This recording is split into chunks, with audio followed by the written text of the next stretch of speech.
അമ്മേ പരിശുദ്ധ അമ്മേ പരിശുദ്ധമേ ദൈവമാതാവേ കൃപാസനത്തിലൂടെ ഞങ്ങൾക്കും ഞങ്ങളുടെ ദേശത്തിനും അമ്മ മധ്യസ്ഥം തേടി തന്ന എല്ലാ അനുഗ്രഹങ്ങൾക്കും കൃപകൾക്കും ഞങ്ങളിപ്പോൾ ഹൃദയം നിറഞ്ഞ നന്ദി പറയുന്നു. അമ്മേ പരിശുദ്ധമേ ദൈവമാതാവേ 2004 ഡിസംബർ 7 ഉച്ചകഴിഞ്ഞ് 2:30 കൃപാസനത്തിൽ സംഭവിച്ച അമ്മയുടെ പ്രത്യക്ഷപ്പെടലിനെ തിരുസഭയ്ക്ക് സമർപ്പിച്ചിരിക്കുന്ന പഠനരേഖകളുടെ മേൽ സഭാത്മകമായ പഠനം ആരംഭിക്കുവാൻ ഞങ്ങൾ പ്രാർത്ഥിക്കുന്നു. അമ്മേ പരിശുദ്ധമേ ഭൂസ്വർലോകങ്ങളുടെ രാജ്ഞിയായ അങ്ങേയ്ക്ക് ഭൗമസംരക്ഷണത്തിനായി പ്രപഞ്ചപ്രകൃതിയെ തന്നെ തിരുസഭ പ്രതിഷ്ഠിക്കുവാൻ ഈ പ്രത്യക്ഷീകരണം വഴി ഇടയാക്കണമേ. പരിശുദ്ധമേ ജപമാല മാതാവേ സകല കൃപാസനം പ്രാർത്ഥനയോടും ചേർത്ത് ഞങ്ങളിപ്പോൾ പ്രാർത്ഥിക്കുന്ന ഈ കുടുംബത്തിന്റെ പ്രത്യേക നിയോഗം പറ മക്കളെ.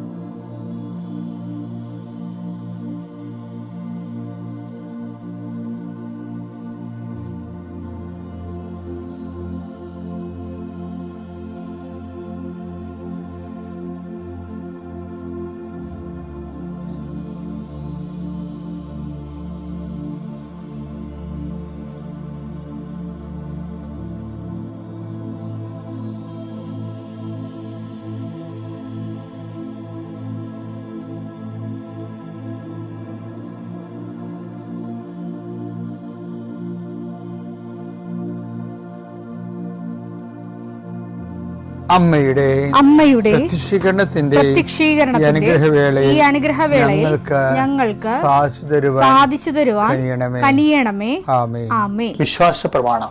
സർവശക്തനായ പിതാവും ആകാശത്തിന്റെയും ഭൂമിയുടെയും സൃഷ്ടാവുമായ ദൈവത്തിൽ ഞാൻ വിശ്വസിക്കുന്നു. അവിടുത്തെ ഏകപുത്രനും ഞങ്ങളുടെ കർത്താവുമായ ഈശോ മിശിഹായിലും ഞാൻ വിശ്വസിക്കുന്നു. ഈ പുത്രൻ പരിശുദ്ധാത്മാവിനാൽ ഗർഭസ്ഥനായി കന്യകാമറിയത്തിൽ നിന്ന് പിറന്ന് പൊന്തിയോസ് പീലാത്തോസിന്റെ കാലത്ത് പീഡകൾ സഹിച്ച് കുരിശിൽ തറയ്ക്കപ്പെട്ട് മരിച്ച് അടക്കപ്പെട്ട് പാതാളങ്ങളിൽ ഇറങ്ങി മരിച്ചവരുടെ ഇടയിൽ നിന്ന് 3-ാം നാൾ ഉയർത്ത് സ്വർഗത്തിലേക്ക് എഴുന്നള്ളി സർവശക്തിയുള്ള പിതാവായ ദൈവത്തിന്റെ വലതുഭാഗത്തിരിക്കുന്നു. അവിടെ നിന്ന് ജീവിക്കുന്നവരെയും മരിച്ചവരെയും വിധിക്കുവാൻ വരുമെന്നും ഞാൻ വിശ്വസിക്കുന്നു. പരിശുദ്ധാത്മാവിലും ഞാൻ വിശ്വസിക്കുന്നു. വിശുദ്ധ കത്തോലിക്കാ സഭയിലും പുണ്യവാന്മാരുടെ ഐക്യത്തിലും പാപങ്ങളുടെ മോചനത്തിലും ശരീരത്തിന്റെ ഉയർപ്പിലും നിത്യമായ ജീവിതത്തിലും ഞാൻ വിശ്വസിക്കുന്നു. ആമേൻ. സുഖസ്ഥനായ ഞങ്ങളുടെ പിതാവേ, അങ്ങയുടെ നാമം പൂജിതമാകണമേ. അങ്ങയുടെ രാജ്യം വരണമേ. അങ്ങയുടെ തിരുമനസ് സ്വർഗത്തിലെ പോലെ ഭൂമിയിലും ആകണമേ. അന്നു വേണ്ടുന്ന ആഹാരം ഇന്ന് ഞങ്ങൾക്ക് തരണമേ. ഞങ്ങളോട് തെറ്റ് ചെയ്യുന്നവരോട് ഞങ്ങൾ ക്ഷമിക്കുന്നത് പോലെ ഞങ്ങളുടെ തെറ്റുകൾ ഞങ്ങളോടും ക്ഷമിക്കണമേ. ഞങ്ങളെ പ്രലോഭനത്തിൽ ഉൾപ്പെടുത്തരുതേ, തിന്മയിൽ ഞങ്ങൾ രക്ഷിക്കണമേ. ആമേൻ. നന്മ നിറഞ്ഞ മറിയമേ സ്വസ്തി. കർത്താവ് അങ്ങയുടെ കൂടെ സ്ത്രീകളിൽ അങ്ങ് അനുഗ്രഹിക്കപ്പെട്ടവളാകുന്നു. അങ്ങയുടെ ഉദരത്തിൻ ഫലമായി ഈശോ അനുഗ്രഹിക്കപ്പെട്ടവനാകുന്നു. പരിശുദ്ധ മറിയമേ തമ്പുരാന്റെ അമ്മേ, പാപികളായ ഞങ്ങൾക്ക് വേണ്ടി ഇപ്പോഴും ഞങ്ങളുടെ മരണസമയത്തും തമ്പുരാനോട് അപേക്ഷിക്കണമേ. ആമേൻ. കർത്താവേ, നിന്റെ ഉന്നതമായ നാമത്തിന് സ്വസ്ഥം ചെയ്യുന്നു. കർത്താവേ, നിന്റെ വിശുദ്ധ പൗരോഹിത്യത്തെ മഹത്വപ്പെടുത്തണമേ. കർത്താവേ, സഭയിലുള്ള സാന്നിധ്യം ദൃഢമാക്കണമേ. 39 വർഷം ഞാൻ അർപ്പിച്ച കൃപാന്റെ യുഗതിയായി കൃപാസ്ഥാന ജീവനോടെ പ്രത്യക്ഷപ്പെട്ട മാതാവിന്റെ മാധ്യസ്ഥയിൽ അത്താറയിൽ നടന്ന 10,000-കണക്കിന് ആരാധന ശക്തിയാൽ പ്രാർത്ഥനയിലെ തളർന്നു പോയവരെ, പ്രത്യേകിച്ച് പ്രാർത്ഥനയിലെ ബലം നഷ്ടപ്പെട്ടു പോയവർ, അവരുടെ ജീവിതത്തിന് സങ്കടങ്ങളും ദുരിതങ്ങളും കാരണം പ്രാർത്ഥിക്കാൻ പോലും മനസ്സ് തോന്നാത്തവർക്ക് ഈ പ്രാർത്ഥന കൊണ്ട് ഞാൻ നിന്നെ ആശീർവദിക്കുന്നു. ഒരുമിച്ച് ജീവിക്കാൻ ആഗ്രഹിക്കുന്നവർ ഈ ആശീർവാദ സമയം നിൻ്റെ നഷ്ടപ്രതീക്ഷകൾ പൂവണിയുകയും നീ വേണ്ടെന്ന് വെച്ച് അവസാനിപ്പിച്ച എല്ലാ കാര്യങ്ങളുടെ മേൽ കർത്താവ് പുതിയ മുളകൾ നിനക്ക് മുളപ്പിച്ചു തരികയും നീ നിന്നുപോയ കാര്യങ്ങൾ, നീ വേണ്ടെന്ന് വെച്ച് തള്ളിക്കളഞ്ഞ കാര്യങ്ങളുടെ മേൽ ദൈവം നിനക്ക് പുതിയ പ്രത്യാശ നൽകാൻ വേണ്ടി ഞാൻ ആശീർവദിക്കുന്നു. മക്കളില്ലാത്തവരെ, ഒത്തിരി അബോർഷനും ഒത്തിരി ട്യൂബൽ പ്രഗ്നൻസിയും ഒക്കെ നടന്നിട്ടും ഇനി മടുത്ത് നിർത്തി മതി എന്നൊക്കെ പറഞ്ഞ് മാറ്റിയവരെ അവരൊറ്റ ആശീർവാദം കൊണ്ട് കർത്താവ് പുതിയൊരു ജീവിതം നിങ്ങൾക്ക് നൽകട്ടെ എന്ന് പ്രാർത്ഥിക്കുന്നു. എൻ്റെ കർത്താവിൻ്റെ ഉന്നതമായ നാമത്തിൽ സഭയുടെ അധികാരത്തിൽ കുരിശടയാളത്തിൽ കൃപാസ്ഥാനത്താറെ ജീവനോടെ പ്രത്യക്ഷപ്പെട്ട മാതാവിൻ്റെ മധ്യസ്ഥത്തിന് രോഗപീഠകളെ ഈശ്വരനാമത്തിൽ സൗഖ്യം പ്രാപിക്കട്ടെ. ചില സമയത്തുണ്ടല്ലോ ഞാൻ ഓർക്കുകയെ, എന്തിനു വേണ്ടി എന്തുകൊണ്ട് നമ്മൾ ദൈവത്തെ സ്നേഹിക്കണം? എൻ്റെ മനസ്സിൽ വന്ന ഒരു പ്രധാനപ്പെട്ട കാര്യം എന്താ അറിയാമോ? ഇപ്പം മനുഷ്യൻ, ഞാൻ നേരത്തെ പറഞ്ഞ പോലെ ദൈവത്തിൽ നിന്ന് വചനം കേൾക്കാതെ തന്താങ്ങളുടെ വഴിക്ക് പോയത് കഴിഞ്ഞ ദിവസം പറഞ്ഞായിരുന്നില്ല. അങ്ങനെ തന്താങ്ങളുടെ വഴിക്ക് പോയാലും ദൈവത്തിന് വേണമെങ്കിൽ തുടച്ച് മാറ്റിയിട്ട് പുതിയൊരു സൃഷ്ടി തുടങ്ങാമായിരുന്നു. ദൈവം അങ്ങനെ ചെയ്തില്ല.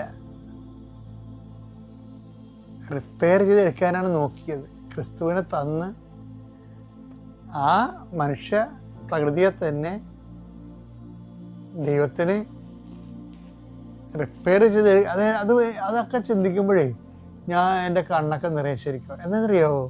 ദൈവത്തിന് വേണമെങ്കിൽ ഈ ദൈവത്തിൽ നിന്ന് അകന്നുപോയ കക്ഷികളെ തള്ളിക്കളയാമായിരുന്നു. പക്ഷെ വിശുദ്ധ ഗ്രന്ഥം പറയും, ആദത്തിൻ്റെ മകൻ സേത്ത് പിന്നെ ഇങ്ങനെ വന്നിട്ട് അത് നിങ്ങൾ കടിച്ചു തൂങ്ങരുത്, ആ ഫിഗറെ കടിച്ചു തൂങ്ങരുത്. മനുഷ്യ പ്രകൃതി എന്നാണ് ഞാൻ ഉദ്ദേശിക്കുന്നത്. ആദത്തിൻ്റെ മകൻ സേത്ത് എന്ന് പറയുമ്പോൾ അയാളുടെ സേത്തിൻ്റെ ഇങ്ങനെ എടുത്തു പോകേണ്ട കാര്യമില്ല. മനുഷ്യപ്രകൃതി, ആ മനുഷ്യത്വത്തെ തന്നെയും ആ സ്റ്റെമ്മിനെ തന്നെയാണ് ദൈവം എടുത്ത് റിപ്പയർ ചെയ്തത്. ആ മനുഷ്യത്വത്തിലേക്കാണ് തൻ്റെ മകനെ ദൈവം മനുഷ്യാവതാരത്തിലൂടെ പങ്കുകാരനാക്കുകയും ആ മനുഷ്യപ്രകൃതിയെ വിശുദ്ധീകരിക്കപ്പെടുകയും ചെയ്തത്. അല്ല വേറെ ഒരു സൃഷ്ടി നടത്തില്ല ദൈവം. അത് ഭയങ്കര വല്ലാത്തൊരു സംഭവമാണതേ. ഞാൻ എപ്പോഴും ഓർക്കും, ദൈവത്തിന് വേണമെങ്കിൽ അത് മുഴുവൻ മായ്ച്ചു കളഞ്ഞിട്ട് പുതിയൊരു സംഭവം ചെയ്യാമായിരുന്നു. നെവർ ഹെഡിറ്റ്. ആ പ്രകൃതിയെ തന്നെയാണ്, അതിനുവേണ്ടി ദൈവം ഭയങ്കര വില കൊടുത്ത ചരിത്രമാണ് പുതിയ നിയമം നമ്മോട് പറയണത്. അതെല്ലാം ഒരു ഓണ്ടോളജിക്കൽ മെറ്റാഫിസിക്കൽ ആയിട്ടുള്ള എക്സ്പീരിയൻസ് ആണ്. ആ ബുദ്ധിബോധം ഇല്ലാത്തതിനെ അക്ഷരാർത്ഥത്തെ വളച്ചൊടിച്ച് അവൻ്റെ തന്നെ നാശമായിട്ട് മാറ്റുകയുള്ളൂ. എന്നിട്ട് അവൻ അവിശ്വാസിയായി മാറും. അങ്ങനൊന്നുമല്ല. ദൈവസ്നേഹം കൈകാര്യം ചെയ്ത കൈമാറിയ ദൈവത്തിൻ്റെ സ്നേഹത്തിൻ്റെ ഒരു പ്രകൃതിയുണ്ട്. അത് വല്ലാത്ത ഒരു പ്രകൃതിയാണ്. ദൈവസ്നേഹം കൈമാറുകയും ചെയ്ത പ്രകൃതി. ക്രിസ്ത്യാനിറ്റിയിലുള്ള പ്രകൃതി എന്ന് പറയുന്നത് ഈ കാണുന്ന പച്ചപ്പുകളും സൃഷ്ടപ്രപഞ്ചം മാത്രമല്ല. പ്രകൃതി എന്ന് പറയുന്നത് ദൈവം മനുഷ്യനെ നാശത്തിന് വിട്ടുകൊടുക്കാതെ അതേ പ്രകൃതി എടുത്തിട്ട് ആ പ്രകൃതി സ്വന്തം പ്രകൃതി ചേർത്തിട്ട് ആ ആദ്യത്തെ പ്രകൃതിയുടെ വിഹലതകളെ പരിഹരിച്ചുകൊണ്ട് ക്രിസ്തുവിൻ്റെ പ്രകൃതിയായിട്ട് കൺവേർട്ട് ചെയ്തിട്ടുള്ള ഒരു ഓണ്ടോളജിക്കൽ എക്സ്പീരിയൻസ് ഉണ്ട്. അതൊരു വല്ലാത്ത ഒരു സംഭവമാണ്. അത് ദൈവത്തിൻ്റെ സ്നേഹത്തിനെ അങ്ങനെ ചെയ്യാൻ പറ്റത്തുള്ളൂ. ദൈവം സ്നേഹമായതുകൊണ്ടാണ് അങ്ങനെ ചെയ്യണത്. നമ്മളെ കുർബാന പ്രാർത്ഥന ഒരിടത്തെ, കർത്താവേ, അങ്ങയുടെ ശക്തി പ്രകടമാകുന്നത് കരുണ കാണിക്കുന്നതിലും ക്ഷമ കൊടുക്കുന്നതിലുമാണെന്ന്. ശരിക്കും പറഞ്ഞാൽ ഈ റൈറ്റ് ഓഫ് ചെയ്യണ തുല്യമാണ്. ദൈവം നമ്മുടെ തെറ്റുകളുടെ റൈറ്റ് ഓഫ് ചെയ്യുന്നില്ലേ? അത് ശരിക്കും ദൈവത്തിൻ്റെ ശക്തി തന്നെയാണ് ശരിക്കും അതിലത് വരണത്. സ്വന്തം പുത്രനെ പോലും നമുക്ക് വേണ്ടി ഏൽപ്പിച്ചു തന്നവൻ അവനോടുകൂടി സമസ്തവും നമുക്ക് തരാത്തില്ല എന്ന് പറഞ്ഞില്ല. റോമ 8:32. സ്വപുത്രനെ പോലും ഒഴിവാക്കാതെ നമുക്കെല്ലാവർക്കും വേണ്ടി അവനെ ഏൽപ്പിച്ചു തന്നവൻ അവനോട് കൂടെ സമസ്തവും നമുക്ക് ദാനമായി നൽകാതിരിക്കുമോ? ഇത് വായിക്കുമ്പോൾ നിങ്ങൾ ഓർക്കും, ആൾക്കാർ പ്രസവിക്കുമ്പോൾ എന്താ പറയണത്? അവൻ്റെ കൂടെ ജോലി കിട്ടും, വീട് കിട്ടും, പെണ്ണ് കെട്ടിച്ച് കിട്ടും, കൊച്ചു കിട്ടും, പറമ്പ് കിട്ടും, അവനോടും കൂടി. അങ്ങനെയാണ് ആൾക്കാർ വ്യാഖ്യാനിക്കുന്നത്. പക്ഷെ ആ വചനത്തിൻ്റെ കിടപ്പ് എന്താണ്? അതിൻ്റെ നേച്ചർ എന്താണ്? സ്വന്തം പുത്രനെ പോലും ഒഴിവാക്കാതെ നമുക്ക് വേണ്ടി കുരിശിൽ ഏൽപ്പിച്ചവരാണ്. അവനോട് സമസ്തം എന്ന് പറയുമ്പോഴേ അതിൻ്റെ അകത്ത് വരണേ എന്താണ്? ഞാൻ മുമ്പ് പറഞ്ഞ കരുണ കാണിക്കലും ക്ഷമ കാണിക്കലും തന്നെയാണ് സമസ്തത്തിൽ വരണത്. 10 ദിവസം സാപത്ത് ദിവസം മഹാപരാധം ചെയ്തില്ലേ? എന്താണ്? യഹൂദിൻ്റെ ദൃഷ്ടിയിൽ അതൊരു ഒരു മാരകഭാവം പോലെയല്ല വരും. കണ്ടവൻ്റെ വയൽ സാപത്ത് ദിവസം കട്ട് തിന്ന് മറ്റുള്ളവർക്ക് കൊടുത്ത് അവരെ ഉതപ്പിച്ച് എന്തൊരു പരിപാടിയാ! ആ സാധനം ഈശോ റൈറ്റ് ഓഫ് ചെയ്യണം കണ്ടിട്ടില്ലേ? ആഴ്ചകളെ എന്നിട്ട് അത് റൈറ്റ് ഓഫ് ചെയ്യണം. ദൈവത്തിന് ഗ്രൗണ്ടുണ്ട്. കർത്താവിന് അനന്ത വിജ്ഞാനത്തിൽ നിന്നൊരു പോയിന്റ് എടുത്ത് പറയും, ദാവീദും അനുചരന്മാരും എന്താണ് ചെയ്തത്? ഇത് പറഞ്ഞുകൊണ്ട് പത്രോസിനെ ചേർത്ത് നിർത്തും. എല്ലാ പാപികളുടെയും കണ്ണു നിറയണത് ഈ ഒരു സ്ഥലത്ത് വെച്ചാണ്. എന്ന് വെച്ച് കഴിഞ്ഞാൽ നമ്മളെ ചേർത്ത് നിർത്തും. അതിന് എന്തെങ്കിലും ഒരു ബൈലോ ദൈവം കണ്ടുപിടിക്കും, എന്തെങ്കിലും കണ്ടുപിടിക്കും. കാര്യത്തിൽ അവനോടുകൂടെ സമസ്തവും എന്ന് പറഞ്ഞാൽ ആ കൂട്ടത്തിൽ അതുണ്ട്. അവനോടുകൂടെ ക്രിസ്തുവിനോടുകൂടെ നടക്കുമ്പോൾ ക്രിസ്തു തന്നെ പാപത്തിന് വലിയൊരു പരിഹാരമായി നിൽക്കുമ്പോൾ അതിനിടക്കുള്ള ചികിത്സ കേസാണ് സാപത്ത് ലംഘനവും ഗോതമ്പ് കട്ടുതിന്ന കേസൊക്കെ. സമസ്തവും ഇപ്പം ദൈവം ക്രിസ്തുവിനെ കൊടുത്തപ്പോൾ നമ്മളെ വീണ്ടെടുക്കാൻ വേണ്ടി ഇനി പ്രത്യേകിച്ച് ഉപാധി ആവശ്യമില്ല ദൈവത്തിന്. അതാണ് ദൈവം. ആ സ്നേഹം മനസ്സിലാക്കാതെ പോണതാണ് മനുഷ്യൻ്റെ ഏറ്റവും വലിയ ദൈവനിന്ദയെന്ന് പറയുന്നത്. എപ്പോഴും നമ്മൾ ദൈവത്തിൻ്റെ സ്നേഹത്തെക്കുറിച്ച് ചിന്തിക്കണേ. അങ്ങനെ ദൈവത്തിൻ്റെ സ്നേഹത്തെക്കുറിച്ച് ചിന്തിക്കുന്നതും ദൈവത്തിന് അതിൻ്റെ അകത്ത് വന്ന എക്സ്പെൻഡിച്ചറിനെ കുറിച്ച് ആലോചിക്കുമ്പോൾ തന്നെ നമ്മൾ ദൈവത്തിൻ്റെ ആത്മബന്ധത്തിലേക്ക് കയറിക്കൂടും. അതാണ് പിന്നീട് നമ്മുടെ ജീവിതത്തെയും മറ്റുള്ളവർ റൈറ്റ് ഓഫ് ചെയ്യാൻ വേണ്ടി സഹായിക്കുന്നത്. ചിലർക്ക് എന്തെല്ലാം ദൗത്യം പറഞ്ഞാലും സാരമില്ല, അവൾ വളർന്നു വന്ന സാഹചര്യമായിരിക്കും. ഇപ്പം അവരങ്ങനെ പറഞ്ഞുകൊള്ള എന്താ തെറ്റിരിക്കണത്? അവളുടെ ഭാഗത്ത് നിൽക്കുമ്പോൾ ശരിയാണല്ലോ എന്നൊക്കെ റൈറ്റ്. അത് കഴിഞ്ഞാൽ ഇങ്ങനെ ദൈവസ്നേഹം എന്ന് പറയുമ്പോൾ നമ്മൾ മറുപക്ഷത്തു നിന്ന് ചിന്തിച്ചുകൊണ്ടിരിക്കും. ദൈവസ്നേഹം ഇല്ലെങ്കിൽ നമ്മുടെ പക്ഷത്തും നമ്മൾ ചിന്തിച്ചുകൊണ്ടിരിക്കുക. ദൈവസ്നേഹത്തെ അറിയാവുന്നവർ നോക്കാം കേട്ടാ. മാതാവാണ് അതൊക്കെ ടോപ്പ്. അതാണ് അവർ അവരുടെ സ്നേഹം ദൈവസ്നേഹം എന്ന് പറയുമ്പോൾ അവരുടെ ഹൃദയത്തിൽ ചിന്തിച്ച് അതേക്കുറിച്ച് ആലോചിച്ചെന്നൊക്കെ പറഞ്ഞത് ദൈവസ്നേഹം തന്നെയാണ് പറയണത്. മറിയത്തിൻ്റെ മനസ്സ് ദൈവസ്നേഹം നിറഞ്ഞെന്ന് പറയുന്നതിന് പകരം പറഞ്ഞാണ് അവൾ അതേക്കുറിച്ച് ചിന്തിച്ചു, ആലോചിച്ചു, ഹൃദയത്തിൽ സംഭരിച്ചു എന്നൊക്കെ പറയും. മറിയത്തിൻ്റെ മനസ്സ് ദൈവസ്നേഹത്താൽ നിറഞ്ഞു. ദൈവതിരുനാമം മഹത്വപ്പെടുമാറാകട്ടെ. പരിശുദ്ധ ദൈവമാതാവ് ജീവനോടെ പ്രത്യക്ഷപ്പെട്ട ഈ ആൾത്താരയ്ക്ക് മുമ്പിൽ നിന്ന് സാക്ഷ്യം പറയാൻ മാതാവും ഈശോയും അനുഗ്രഹിച്ച നന്മയെ ഓർത്ത് നന്ദി പറയുന്നു. എൻ്റെ പേര് ഷാനി മത്തായി. ഞാൻ തൃശ്ശൂർ ഡിസ്ട്രിക്റ്റിൽ നിന്ന് വരുന്നു.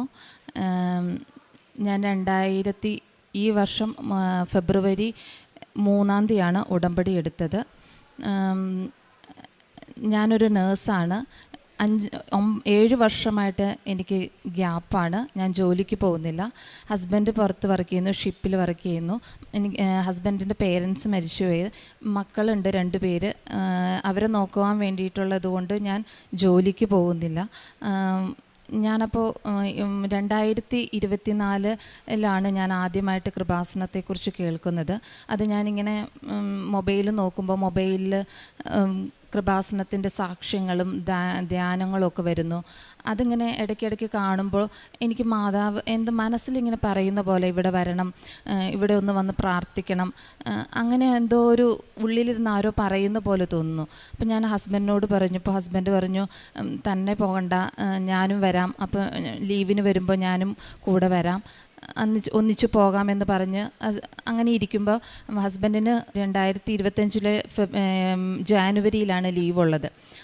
അങ്ങനെ ഒരുമിച്ച് പോകാമെന്ന് പറഞ്ഞെങ്കിലും പക്ഷേ എൻ്റെ മനസ്സിലെന്തോ ഇങ്ങനെ ഇവിടെ വരണം എന്നുള്ളൊരു ഭയങ്കര ഒരു വല്ലാത്തൊരു ഇതായിരുന്നു. അപ്പം ഞാനിങ്ങനെ ഒരു ദിവസം ജോസഫ് അച്ഛൻ്റെ ധ്യാനം കൂടിക്കൊണ്ടിരിക്കുമ്പോൾ എൻ്റെ മനസ്സിലിങ്ങനെ പറഞ്ഞു, ആരോ പറയുന്നു നീ നിൻ്റെ നിയോഗങ്ങൾ എഴുതിയിടാൻ പറയുന്നു. അപ്പോൾ ഞാൻ എൻ്റെ കയ്യിലൊരു ചെറിയൊരു ഡയറി ഉണ്ടായിരുന്നു. ആ ഡയറി ഞാൻ ഓപ്പൺ ചെയ്ത് ഒരു ഡേറ്റ് വന്നു. ആ ഡേറ്റൊന്നും ഞാൻ ശ്രദ്ധിച്ചില്ല. ഞാൻ ആ പേജിൽ എൻ്റെ 6 നിയോഗങ്ങൾ എഴുതി. ആദ്യത്തെ അന്ന് മുതൽ ഇന്ന് വരെ ഞാൻ പുതുക്കുമ്പോഴും എല്ലാം എൻ്റെ നിയോഗത്തിൽ എഴുതിയിരിക്കുന്നത് പിതാവിലും പുത്രനും പരിശുദ്ധാത്മാവിലും പരിശുദ്ധ മാതാവിലും അടിയുറച്ച് വിശ്വസിക്കാനും വിശ്വാസത്തോടെ ഇനിയുള്ള ജീവിതം മുന്നോട്ട് കൊണ്ടുപോകാൻ എന്നെ അനുഗ്രഹിക്കണമേ, എന്നെയും എൻ്റെ കുടുംബത്തെയും അനുഗ്രഹിക്കണമേ എന്നായിരുന്നു എൻ്റെ ആദ്യത്തെ നിയോഗം. അതിനുശേഷം എൻ്റെ ഉള്ളൊരു നിയോഗം, ഞാൻ 7 വർഷം എനിക്ക് ഗ്യാപ്പുണ്ട്. അപ്പോൾ എനിക്ക് ജോലിക്ക് ഈ തന്നെ താമസിക്കുന്നതുകൊണ്ട് എനിക്ക് ജോലി വേണം, അതും എൻ്റെ മക്കളുടെ കൂടെ എൻ്റെ കുടുംബത്തിൻ്റെ കൂടെ എനിക്കൊരു ജോലി വേണം എന്നുള്ളൊരു വളരെ ഭയങ്കരമായൊരു ആഗ്രഹമുണ്ടായിരുന്നു. അതും ഞാൻ ആ നിയോഗത്തിൽ വെച്ച് എഴുതി. അങ്ങനെ ഞാൻ 6 നിയോഗങ്ങൾ എഴുതി ആ ഡയറി എടുത്തു വെച്ചു. അത് ഞാൻ പ്രാർത്ഥിക്കുന്ന ആ ടേബിളിൽ വെച്ചു. എന്നും പ്രാർത്ഥിക്കുമ്പോൾ അത് കാണും ഞാൻ. അങ്ങനെ 2025 ഫെബ്രുവരിയിൽ ഞാൻ ഇവിടെ വന്നു, ഹസ്ബൻഡും ഞാനിവിടെ വന്നു, ഉടമ്പടി എടുത്ത് ഞാൻ OET പോവാൻ വേണ്ടിയിട്ട് OET പോയി ജോയിൻ ചെയ്തു. OET ചെന്നപ്പോൾ അവിടെ അവർ കോച്ചിങ് സെൻറ്ററിൽ ചെന്നപ്പോൾ തന്നെ അവർ പറയുന്നു, ഇപ്പോൾ OET എഴുതിയിട്ട് കാര്യമില്ല, എല്ലാം നിങ്ങൾക്കറിയാം ഇപ്പോൾ എല്ലായിടത്തും ക്ലോസ് ആയി വരുവാണ്, അപ്പോൾ OETയിൽ കാര്യമില്ലാന്ന് ഇങ്ങനെ പറയുന്നു. അപ്പം അങ്ങനെയൊക്കെ അതൊക്കെ വെച്ച് ഞാനിങ്ങനെ പ്രാർത്ഥിക്കുകയാണ് മാതാവിനോട്, എന്താണ് എനിക്കൊരു വഴി നീ കാണിച്ചു തരണം, എന്താ ഞാൻ ചെയ്യേണ്ടതെന്നൊന്ന് നീ കാണിച്ചു തരണമെന്നെന്നും ഞാൻ പ്രാർത്ഥിക്കും. അങ്ങനെ പ്രാർത്ഥിച്ചുകൊണ്ട് ഒരു ദിവസം ഹസ്ബൻഡ് ഒരു ആഡ് കാണുകയാണ്, ഒമാൻ MOUൻ്റെ ഒരു ആഡ് കണ്ടു. 4 വർഷം എക്സ്പീരിയൻസ് എന്ന് മാത്രം അതിനകത്ത് കണ്ടോളൂ. ഹസ്ബൻഡ് എന്നോടൊന്നും ചോദിച്ചില്ല, ഒരു CV അയച്ചു. ഞാൻ ഏജൻസിയിൽ നിന്ന് എന്നെ വിളിച്ചപ്പോഴാണ് ഞാൻ അറിയുന്നത് ഇങ്ങനെ ഒരു CV അയച്ചിട്ടുണ്ടെന്ന്. അപ്പോൾ ഞാൻ അപ്പോൾ ഗ്യാപ്പ് പ്രശ്നമല്ല എന്ന് പറഞ്ഞു. അവർ ഇൻ്റർവ്യൂവിന് ഷോർട്ട് ലിസ്റ്റ് ചെയ്ത് തരാമെന്ന് പറഞ്ഞു. ഷോർട്ട് ലിസ്റ്റ് ചെയ്തു. അങ്ങനെ പിന്നെ നടക്കുന്നെല്ലാം സമയ ചുരുക്കം എന്ന് പറയുന്ന പോലെ പെട്ടെന്ന് കാര്യങ്ങൾ നടക്കുന്നു. ഷോർട്ട് ലിസ്റ്റ് ചെയ്തു. എന്നോട് എക്സാം എഴുതാൻ പറഞ്ഞു. ഞാൻ അങ്ങനെ MOU ഒമാൻ്റെ എക്സാം എഴുതാൻ വന്നു. എക്സാമിന് ഡേറ്റ് എടുത്തു. എക്സാമിന് ഹോൾ ടിക്കറ്റും കൊണ്ട് ഇവിടെ വന്ന് ഞാൻ മാതാവിനെ വന്ന് കണ്ട് പ്രാർത്ഥിച്ചു. തിരിച്ചു പോയി എക്സാം എഴുതി. എക്സാമിന് എപ്പോഴൊക്കെ ഞാൻ മാതാവിൻ്റെ തൈലവും വിശുദ്ധ തൈലവും ഉപ്പും എല്ലാം ഉപയോഗിച്ച് എക്സാം അറ്റൻഡ് ചെയ്തു. എക്സാമിന് ഞാൻ പാസ്സായി. അത് കഴിഞ്ഞ് ഇൻ്റർവ്യൂവിന് ഡേറ്റ് അവർ ആദ്യം പറഞ്ഞു മെയ്യിൽ വരുമെന്ന് പറഞ്ഞു. ജൂൺ ആദ്യമായി, ജൂണിന് വന്നില്ല. ജൂൺ ഒരു പകുതിയായിട്ട് ഇൻ്റർവ്യൂവിന് ഡേറ്റ് വരുന്നില്ല. അപ്പം ഞാൻ ഇത്രയും വർഷം ഗ്യാപ്പ് ഉള്ളതുകൊണ്ട് എന്തെങ്കിലും ഇൻ്റർവ്യൂ അടുത്ത് വരുമെന്ന് അറിയുന്നതുകൊണ്ട് ഒന്ന് പ്രിപ്പയർ ചെയ്യാൻ വേണ്ടി ഇരിക്കുമ്പോൾ എനിക്ക് പെട്ടെന്ന് ഞാൻ എൻ്റെ മൊബൈലിലേക്ക് light a candle prayer request എന്ന് പറഞ്ഞ പേജ് വരുന്നത്. ആ പേജ് കണ്ടപ്പോൾ ഞാൻ അപ്പോഴാണ് ഞാൻ ആലോചിക്കുന്നത്. പെട്ടെന്ന് ഞാനൊരു അക്കൗണ്ട് ക്രിയേറ്റ് ചെയ്ത് അതിനകത്ത് ഞാൻ പ്രെയർ റിക്വസ്റ്റ് ഇട്ടു. മാതാവേ, എൻ്റെ ഹസ്ബൻഡ് 1 ജൂലൈ 1 പോകും. ഹസ്ബൻഡ് പോകുന്നതിന് മുമ്പ് എനിക്കൊരു ഇൻ്റർവ്യൂ ഷെഡ്യൂൾ ചെയ്ത് തരണേ എന്ന് പറഞ്ഞ് ഞാൻ June 15 light a candle prayer request ഇട്ടു. പിറ്റേ ദിവസം എനിക്ക് ഡേറ്റ് ഏജൻസിയിൽ നിന്ന് വിളിച്ചു പറഞ്ഞു 30/6, അതായത് ഹസ്ബൻഡ് പോണതിൻ്റെ തലേ ദിവസം മാതാവ് എനിക്ക് ഇൻ്റർവ്യൂവിന് ഡേറ്റ് തന്നു. ഇൻ്റർവ്യൂവിന് ഡേറ്റ് വന്നു. ഞാൻ അങ്ങനെ ഇവിടെ വന്നു പ്രാർത്ഥിച്ചു. ഇൻ്റർവ്യൂവിന് പോകുന്നതിന് മുമ്പ് ഇവിടെ വന്ന് പ്രാർത്ഥിച്ചു. മാതാവിൻ്റെ പാസ്പോർട്ടെല്ലാം സമർപ്പിച്ച് പ്രാർത്ഥിച്ചിട്ട് ഞാൻ ഇൻ്റർവ്യൂവിൻ്റെ അന്ന് രാവിലെ പ്രാർത്ഥിച്ച് വിശുദ്ധ തൈലവും ഉപ്പും എല്ലാം എടുത്ത് ഞാൻ പ്രാർത്ഥിച്ച് ഇറങ്ങിയപ്പോൾ ഞാൻ മാതാവിനോട് ഒന്നേ പറഞ്ഞോളൂ, നീ എനിക്ക് തരുന്നതാണെങ്കിൽ മാത്രം, നീയാണ് ഇത് ഇവിടം വരെ എത്തിച്ചത്, എൻ്റെ മെറിറ്റിലല്ല നിൻ്റെ ഗ്രേസിൽ മാത്രമാണ് ഇത് കിട്ടുന്നത്. ഞാൻ ഉറച്ചു വിശ്വസിക്കുന്നു. 7 വർഷം ഗ്യാപ്പുള്ള എനിക്ക് ഇത് തരുന്നത് നീയാണെന്ന് ഞാൻ പൂർണ്ണമായും വിശ്വസിക്കുന്നു. എനിക്കറിയില്ല, എനിക്കൊരു അടയാളം നീ തരണമെന്ന് മാത്രം ഞാൻ പ്രാർത്ഥിച്ചു വീട്ടിൽ നിന്ന് ഇറങ്ങി. അവിടെ ചെന്നപ്പോൾ ഞാൻ അറിയുന്നു ഒരു ഒമാനി ലേഡിയാണ് ഇൻ്റർവ്യൂ ചെയ്യുന്നതെന്ന്. ഞാൻ ചെന്നു. ഇൻ്റർവ്യൂവിന് കയറിയപ്പോൾ ഒരു പിങ്ക് കളറ് ഡ്രസ്സിട്ട് അവർ തട്ടമൊക്കെ ഇടുമ്പോൾ പക്ഷെ മാതാവ് തലയിൽ ഇട്ടിരിക്കുന്ന പോലെ എനിക്ക് തോന്നി. മാതാവ് എന്നെ ഇൻ്റർവ്യൂ ചെയ്യുന്നത് പോലെ ഭയങ്കര നല്ല രീതിയിൽ അവരെന്നെ ഇൻ്റർവ്യൂ ചെയ്തു. എനിക്ക് ഭയങ്കര സന്തോഷമായി. ഇൻ്റർവ്യൂ പാസ്സായില്ല എങ്കിൽ കുഴപ്പമില്ല, ഭയങ്കര ഹാപ്പിയായി ഞാൻ പുറത്തിറങ്ങി. ഞാൻ ഇൻ്റർവ്യൂവിനെ കുറിച്ചൊന്നും അതിൻ്റെ റിസൾട്ടിനെ കുറിച്ചൊന്നും ഞാൻ ചിന്തിക്കുന്നേ ഇല്ല. അത് കഴിഞ്ഞ് ഞാൻ പിറ്റേ ദിവസം ഹസ്ബൻഡ് പോയി. അതിൻ്റെ തൊട്ട് പിറ്റേ ദിവസം എനിക്ക് റിസൾട്ട് വന്നു. ഞാൻ പാസ്സായി, ഇൻ്റർവ്യൂ പാസ്സായി. അതും 3 പേരിൽ, ആദ്യത്തെ 3 പേരിൽ ഒരാളായി എന്നെ മാതാവ് അവിടെ ഉയർത്തി. കാരണം എൻ്റെ മെറിറ്റിലല്ല, മാതാവിൻ്റെ ഗ്രേസിലാണ് ഞാനത് ഇന്ന് പൂർണ്ണമായും വിശ്വസിക്കുന്നു. അങ്ങനെ ഇൻ്റർവ്യൂ എനിക്ക് കിട്ടി. അന്ന് ജൂലൈ 2 ഡേറ്റ്. ഈ ജൂലൈ 2 എന്നോട് മെഡിക്കൽ എടുക്കാൻ പറഞ്ഞു. തൊട്ട് പിറ്റേ ദിവസം ജൂലൈ 3 ജൂലൈ 3 എനിക്ക് വളരെ വിലപ്പെട്ട ദിവസമാണ്. മാതാവ് എനിക്ക് തന്ന ദിവസമാണ്. കാരണം ഞാൻ ഇതിനു മുമ്പ് 2024 ഞാനൊരു ഡേറ്റിൽ, ഒരു ഡയറിയിൽ ഒരു ഡേറ്റിൽ ഞാൻ എൻ്റെ നിയോഗങ്ങൾ എഴുതിയെന്ന് പറഞ്ഞില്ല. അത് അന്ന് ജൂലൈ 3 അത് ഞാൻ അന്ന് അറിഞ്ഞിരുന്നില്ല. ഈ 3 എനിക്ക് 12 മണിക്ക് ഞാൻ അന്ന് എഴുതിയ അതേ സമയത്ത് എനിക്ക് ഓഫർ ലെറ്റർ എൻ്റെ കയ്യിൽ തന്നു മാതാവ്. അതെൻ്റെ മാതാവിൻ്റെ ഏറ്റവും വലിയ അനുഗ്രഹമാണ്. ഞാൻ ഉറച്ചു വിശ്വസിക്കുന്നു. അന്ന് എനിക്ക് ഓഫർ ലെറ്റർ കിട്ടി. ഞാൻ മെഡിക്കൽ എടുക്കാൻ ചെന്നു. മെഡിക്കലിന് ഫസ്റ്റ് ചെന്നപ്പോൾ എനിക്ക് അവിടെ മെഡിക്കൽ ഫിറ്റായില്ല. കാരണം ചെറിയ ചെസ്റ്റ് പാച്ചസ് പറഞ്ഞു. ഇവിടെ വന്ന് ഞാൻ പ്രാർത്ഥിച്ചു. ഉടമ്പടി തൈലം തേച്ചു. റൈറ്റ് ചെസ്റ്റ് സൈഡിലാണ് പാച്ച് പറഞ്ഞത്. ഞാനിവിടെ വന്ന് മാതാവിനെ കണ്ടു, മാതാവിനെ പ്രാർത്ഥിച്ചു, ഉടമ്പടി തൈലം തേച്ച് എന്നും പ്രാർത്ഥിച്ചു. 7 ദിവസം കഴിഞ്ഞ് വീണ്ടും ഞാൻ മെഡിക്കൽ എടുത്തു. ഫിറ്റായി. ഞാൻ വീണ്ടും വിസയ്ക്ക് വെച്ചു. മെഡിക്കൽ വിസയ്ക്ക് വെച്ചിട്ട് 1 മാസമായി, 2 മാസമായി.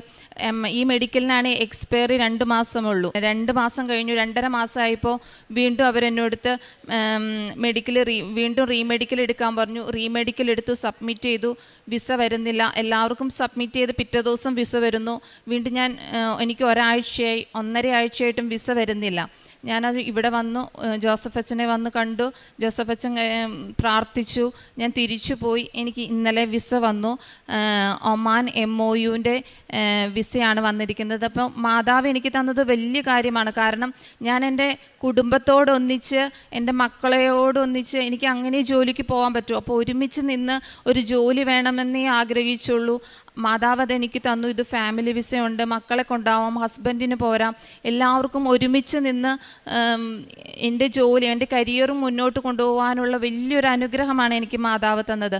അതെൻ്റെ മെറിറ്റിലല്ല, മാതാവിൻ്റെ ഗ്രേസിലും ഈശോയുടെ ഗ്രേസിലും മാത്രമാണെന്ന് ഞാൻ ഉറച്ചു വിശ്വസിക്കുന്നു. പിന്നെ ഞാൻ കാരുണ്യപ്രവൃത്തിയായിട്ട് ചെയ്യുന്നത്, ഹസ്ബൻഡിന് ഒരു ഗ്രൂപ്പുണ്ട്. ആ ഗ്രൂപ്പിൽ അവിടെ അറിയുന്ന ആൾക്കാർക്ക്, നമ്മുടെ അവിടെ അടുത്തുള്ള വീടുകളിലൊക്കെ ഉള്ള പാവപ്പെട്ട ആൾക്കാർക്ക് എന്തെങ്കിലും transplant, liver transplant, kidney transplant അങ്ങനെയൊക്കെ വേണ്ടിയിട്ട് നമ്മളൊരു ധനസഹായമായിട്ട് ഉപയോഗിക്കാൻ വേണ്ടിയിട്ട് നമ്മളൊരു ഗ്രൂപ്പ് ഉണ്ടാക്കിയിട്ടുണ്ട്. അപ്പം നമ്മൾ അതിലേക്ക് അവർ ഓരോ ആൾക്കാർക്കുടെ പേര് പറയും. അതനുസരിച്ച് നമ്മൾക്ക് പറ്റാവുന്നത് ഓരോ മാസവും ചിലപ്പോൾ ആഴ്ചകളിൽ അങ്ങനെയൊക്കെ നമ്മൾ അതിലേക്ക് പൈസയായിട്ടൊക്കെ നമ്മൾ കൊടുക്കും. പിന്നെ എല്ലാ ആഴ്ചയിലും ഞാൻ വ്യാഴാഴ്ചയും വെള്ളിയാഴ്ച അല്ലെങ്കിൽ ഏതെങ്കിലും ഒരു ദിവസം ഞാൻ 5 പൊതി ചോറ് ഉണ്ടാക്കി മെഡിക്കൽ കോളേജിൽ കൊണ്ടുപോയി കൊടുക്കും. അതുപോലെ ഞാൻ ഇവിടെ നിന്ന് പ്രേക്ഷിത പ്രവർത്തനം എല്ലാ മാസവും ഞാൻ ഇവിടെ വരും. ഇവിടെ വന്ന് പത്രം മേടിച്ച് മെഡിക്കൽ കോളേജിൽ രോഗികളുടെ അടുത്ത് പോയി പറഞ്ഞ് എനിക്ക് കിട്ടിയ എൻ്റെ മാതാവ് തന്ന അനുഗ്രഹങ്ങളെ പറഞ്ഞ് അതെല്ലാം ഇവിടുത്തെ സാക്ഷ്യങ്ങളും പറഞ്ഞ് ഞാൻ പത്രം കൊടുക്കും. അതുപോലെ ഞാൻ ഒരു അനാഥാലയത്തിൽ, ഒരു അമ്മച്ചിമാർ മാത്രമുള്ള ഒരു അനാഥാലയമാണ്. അവിടെ ഞാൻ പോയി ഇവിടെ നിന്നുള്ള ഉപ്പ്, അതുപോലെ ഇവിടുത്തെ കൊന്തയെല്ലാം മേടിച്ച് അവർക്ക് കൊണ്ടുപോയി കൊടുത്ത് അവരോട് കൂടെ കുറേ നേരമൊക്കെ സ്പെൻഡ് ചെയ്ത് അങ്ങനെ ഇങ്ങനെയൊക്കെ ഇതെല്ലാമാണ് എൻ്റെ കാരുണ്യ പ്രവൃത്തികൾ. എല്ലാ ധ്യാനം എല്ലാം മുടങ്ങാതെ കൂടും. അച്ഛൻ്റെ ഡെയിലി ബ്രെഡ് എല്ലാ ദിവസവും കൂടും. എല്ലാ ദിവസവും കൊന്ത എത്തിക്കും. പിന്നെ ഈ ഉടമ്പടിക്ക് മുമ്പുണ്ടായ കാലവും ഉടമ്പടിക്ക് ശേഷം എന്നും ഞാൻ പറയും. കാരണം ഉടമ്പടിക്ക് മുമ്പ് ഞാൻ ഒരു ക്രിസ്ത്യാനിയാണോ എന്ന് ചോദിച്ചാൽ പേരിനാണെന്ന് പറയും. ജസ്റ്റ് പള്ളിയിൽ പോവും, ഞായറാഴ്ച ചിലപ്പോൾ ഒക്കെ പോവും, ചിലപ്പോൾ ഒന്നും പോവില്ല, മക്കളുണ്ട് അല്ലെങ്കിൽ അതാണ് ഇതാണെന്നൊക്കെ പറഞ്ഞ് പോവാതിരിക്കുന്നതായിരുന്നു എൻ്റെ കൂടുതലും കാര്യങ്ങൾ. പക്ഷേ ഇപ്പോൾ ഞാൻ പള്ളിയിൽ പോകാൻ വേണ്ടി പ്രത്യേകം എനിക്ക് സമയം കണ്ടെത്തുന്നു. കുർബാനയ്ക്ക് പോകാൻ സമയം കണ്ടെത്തുന്നു. 2 ആഴ്ച കൂടുമ്പോൾ കുമ്പസാരിച്ച് കുർബാന കൊള്ളുന്നു. എല്ലാ ദിവസവും പള്ളിയിൽ പോകുന്നു. അങ്ങനെ ഒരു ചിട്ടയായ ജീവിതത്തിലേക്ക് ആത്മീയമായി ചിട്ട വന്നു എന്ന് പറയാം. അതുപോലെ ഉടമ്പടിയിലൂടെ മുന്നോട്ട് പോകുമ്പോൾ നമുക്കൊരു കൂടെ ഒരാളുണ്ട്, തനിച്ചല്ല. എൻ്റെ കൂടെ അമ്മയും ഈശോയും ഉണ്ട്. എന്ത് പ്രതിസന്ധികളിലും എനിക്ക് മുന്നോട്ട് പോവാനായിട്ടുള്ള ഒരാൾ കൂടെ ഉണ്ടെന്ന് പൂർണ്ണമായും വിശ്വാസത്തോടെ മുന്നോട്ട് പോകാൻ സാധിക്കുന്നു. അതാണ് എനിക്ക് ഉടമ്പടിക്ക് ശേഷം ഏറ്റവും കൂടുതലുണ്ടായത്. പിന്നെ ദൈവത്തോട് കൂടുതൽ, ദൈവത്തെ സ്നേഹിക്കാനും ദൈവത്തിൻ്റെ സ്നേഹം അനുഭവിക്കുവാനുമുള്ള ഒരു ഏറ്റവും വലിയൊരു അനുഗ്രഹം കിട്ടിയതുപോലെ എനിക്ക് തോന്നുന്നു. ദൈവതിരുനാമത്തിന് മഹത്വം ഉണ്ടാകട്ടെ. മാതാവിനും കോടാനുകൂടി നന്ദി. ജെറമിയ 7:23 എൻ്റെ വാക്ക് അനുസരിക്കുവിൻ, ഞാൻ നിങ്ങളുടെ ദൈവവും നിങ്ങൾ എൻ്റെ ജനവും ആയിരിക്കും. ഞാൻ നിങ്ങളോട് കൽപ്പിക്കുന്ന മാർഗത്തിലൂടെ ചരിക്കുവിൻ, നിങ്ങൾക്ക് ശുഭമായിരിക്കും. ഷാനി മത്തായി എന്ന ഈ മകൾ തൻ്റെ ഉടമ്പടി ജീവിതത്തിൽ ലഭിച്ച ദൈവാനുഭവങ്ങളെയും അനുഗ്രഹങ്ങളെയും അമ്മയുടെ തിരുവൾത്താരയിൽ സന്തോഷത്തോടെ സാക്ഷ്യപ്പെടുത്തുകയാണ്. സഹോദരി സൂചിപ്പിച്ചു, ഇടക്കാലത്ത് അമ്മ മാതാവിൻ്റെ അരികിൽ വരണമെന്ന തിഷ്ടമായ ആഗ്രഹം വന്നു തുടങ്ങുകയും ജീവിത പങ്കാളിയോടൊപ്പം വിദേശത്തുള്ള പങ്കാളി നാട്ടിൽ വരുമ്പോൾ അമ്മയുടെ അരികിൽ വന്ന് ഉടമ്പടി എടുക്കാം എന്ന് ആലോചിച്ചാണ് മകളെ ജീവിച്ച് തുടങ്ങുന്നത്. എന്നാലും ഓൺലൈനായി എല്ലാം കാണുന്നു, അച്ഛൻ്റെ ധ്യാനം കൂടുന്നു, പ്രാർത്ഥനകൾ കൂടുന്നു, സാക്ഷ്യങ്ങൾ കേൾക്കുന്നു. അങ്ങനെ ഉടമ്പടി എടുക്കുന്നതിന് മുമ്പ് തന്നെ അമ്മയോടുള്ളൊരു ബന്ധം സ്ഥാപിച്ചുകൊണ്ട് മകളുടെ ജീവിതത്തെ അമ്മ മാതാവിൽ ഉടമപ്പെടുത്തുവാൻ, ശരണപ്പെടുത്തുവാൻ മകൾ ശ്രദ്ധിക്കുന്നുണ്ട്. ശരിക്കും ഉടമ്പടി എടുക്കുന്നതിന് മുമ്പുള്ള ആ പ്രാർത്ഥനയുടെ തീഷ്ണമായ ആഗ്രഹത്തിൻ്റെ നാളുകളിൽ തന്നെയാണ് അമ്മ മാതാവിൻ്റെ ഒരു സന്ദേശം ലഭിച്ച് ഡയറിയുടെ ഒരു പേജ് എടുത്തിട്ട് ചില കാര്യങ്ങളൊക്കെ ഇങ്ങനെ കുറിച്ച് വയ്ക്കുന്നത്. മകൾ സാക്ഷ്യപ്പെടുത്തുന്നുണ്ട്, ജൂലൈ 3-ാം തീയതി എന്ന തീയതി പോലും ഓർക്കാതെയാണ് ഞാനത് അന്ന് എഴുതി വെച്ചതെങ്കിൽ എനിക്കുള്ള ഓഫർ ലെറ്റർ കിട്ടിയത് ജൂലൈ 3-ാം തീയതി ആയിരുന്നു. ഓർക്കണം, നമുക്ക് മുമ്പേ പദ്ധതി ഒരുക്കുന്നവൻ, നമ്മുടെ ജീവിതത്തെ നന്നായി അറിയുന്നവൻ, നാം അമ്മ മാതാവിനോട് ചേർന്ന് യേശുവിനരികിലേക്ക് ജീവിതം കൊടുക്കുവാൻ ആഗ്രഹിക്കുന്ന നാളുകളിൽ തന്നെ നമുക്ക് നൽകുവാനിരിക്കുന്ന അനുഗ്രഹത്തെക്കുറിച്ചുള്ള വെളിപ്പെടുത്തലുകളും ബോധ്യങ്ങളും കൈമാറുകയാണ്. അത് എഴുതുന്ന ദിവസം ഒരു പേജ് എടുത്ത് എഴുതിയെന്ന് മാത്രമേ മകൾക്ക് തോന്നിയുള്ളൂ. എന്നാൽ ഇന്ന് ആ ദിവസം നോക്കുമ്പോൾ നമുക്കറിയാം, അത് അമ്മ മാതാവ് എന്നെക്കൊണ്ട് കൃത്യമായി നിന്നെ അനുഗ്രഹിക്കുന്ന ദിവസം, നിൻ്റെ ജോലി സുരക്ഷിതമാക്കുന്ന ദിവസം, നിൻ്റെ കണ്ണുകളിൽ നിനക്ക് ഒത്തിരിയേറെ പോരായ്മയുണ്ടെന്ന്, 7 വർഷത്തെ ഗ്യാപ്പുണ്ടെന്ന് നീ സ്വയം പറയുമ്പോഴും അതെല്ലാം അവഗണിച്ചുകൊണ്ട് നിനക്ക് വേണ്ടി ഉയർച്ചയ്ക്ക്, മേൽഗതിക്ക്, സംരക്ഷണത്തിന് വേണ്ടി ഞാൻ കരുതി വയ്ക്കുന്ന അനുഗ്രഹത്തിൻ്റെ ദിവസം അത് ജൂലൈ 3 എന്ന് മകളെ ഓർമ്മിപ്പിക്കുകയാണ്. ഉടമ്പടി എപ്പോഴും അങ്ങനെയാണ്.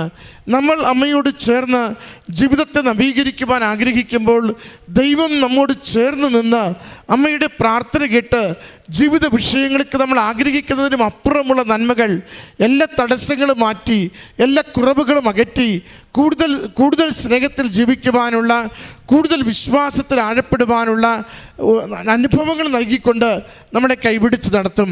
മകൾ അതാണ് സാക്ഷ്യത്തിലൂടെ പങ്കുവെച്ചതും.